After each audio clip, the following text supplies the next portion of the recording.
Posibleng magkaroon po ng panibagong dagdag singil sa petrolyo ngayong pong linggo. Ayon po sa ilang oil industry experts, posibleng umakyat po ng piso hanggang 3 piso per liter ang dagdag sa diesel. Pagdating na ho naman sa gasolina, hindi pa tiyak kung ito ba'y bababa o madaragdagan. Posible po naman daw na lumabas po kung gaano karupok ang umano'y pagbabalik normal ng commercial traffic sa Strait of Hormuz. Dahil nga po sa pag-atake sa ilang commercial vessels at mga inulunsad na airstrike ng Amerika at Iran sa gitna pa rin po ng negosasyon sa pagwawakas nga ng gera sa gitnang silangan. Samantala, target po ng Philippine National Oil Company o PNOC na matapos ngayon ang feasibility study para sa potensyal na strategic fuel reserve sa Bataan. Nakikipag-ugnayan na daw po ang PNOC sa Japan para po sa pag-aaral para sa fuel reserve na may kapasidad na 15 milyong bariles. Oras daw na matapos ito, magkakaroon po ng isa pang pag-aaral para sa hiwalay na pasilidad na may parehong kapasidad. Unang inanunsyo ng DOE na isinasapinal na ng PNOC at Maharlika Investment Corporation ang kasunduan para sa National Oil Stockpiling Program. Ayon kay Energy Secretary Sharon Garin, kung ilulunsad ang pilot para sa 1 milyong barrel ng fuel reserve, aabuti ng 1 taon ang konstruksyon at posible itong matapos sa huling bahagi ng 2027 o kaya sa unang quarter ng taong 2028. Malaking tagumpay po raw para nga sa Pilipinas ang pag-angat po ng ekonomiya sa upper middle income status sa klasifikasyon ng World Bank. Yan po'y ayon kay RCBC Chief Economist Michael Ricafort. Sa programang ito, ipinaliwanag po ni Ricafort na malaking tulong na mayoriya ng ating populasyon ay naghahanap buhay kaya po't umangat ang ekonomiya. Yun nga lang, hindi pa rin po nawawala ang kahirapan o ang poverty. Yan nga po't lalo pat may mga sektor na napag-iiwanan sa paglago.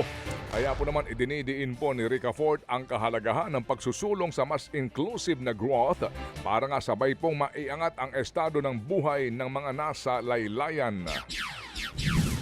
This is long overdue, no? At least nakamit na natin, no? Pero ganun din, meron pa talagang sektor yung kailangan mas inclusive, maramdaman na mas maraming Pilipino yung progress, no?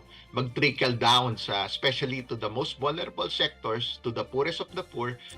Yan po ang tinig ni RCBC Chief Economist Michael Ricafort. Ibababa po ng bayad ng GCash ang InstaPay transfer fees sa pagpapadala ng pera sa ibang bangko. Epektibo po ngayong araw, nasa 10 piso na lamang daw ang singil ng bayad GCash para sa interbank transactions. Mula po yan sa dating 15 pesos. Kasunod nga po ito ng utos ng Bangko Sentral ng Pilipinas o BSP na bawasan o kaya tanggalin na ang singil sa mga interbank transactions. Nauna na rin inanunsyo ng RCBC na libre na ang ilang interbank transactions sa app nito.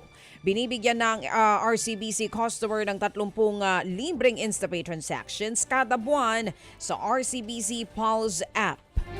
Isinusulong po naman ngayon ng lokal na pamahalaan ng Bohol ang proteksyon para po sa lokal na ubi variety na ubi kinampay. Yan nga po sa gitna ng pagsikat ng ube sa pandaigdigang merkado.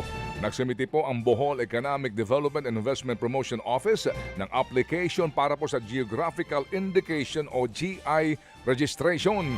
Para nga sa Bohol Ubi, ikinampanya po sa Intellectual Property Office of the Philippines.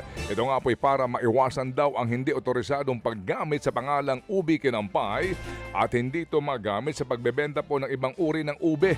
Idiniin po ng IP Office of the Philippines ang kahalagahan ng GI protection para nga mapalakas ng Pilipinas ang posisyon at market identity nito sa gitna pa rin po ng Anilay Purple Gold Rush dahil nga sa sumisikat na ube. Ube pa more! Mga kapatid, patuloy po kayong tumutok sa 105.9 True FM para sa totoong balita, impormasyon, music and entertainment. Mag-subscribe sa aming YouTube channel at podcast at sundan nyo kami sa Facebook, Instagram, X at TikTok sa True Network PH. Bisitahin din po ang aming official website, truefm.ph. At panoorin din kami sa True TV Signal, Channel 19. Kami po ang 105.9 True FM. Laging true sa'yo, kapatid.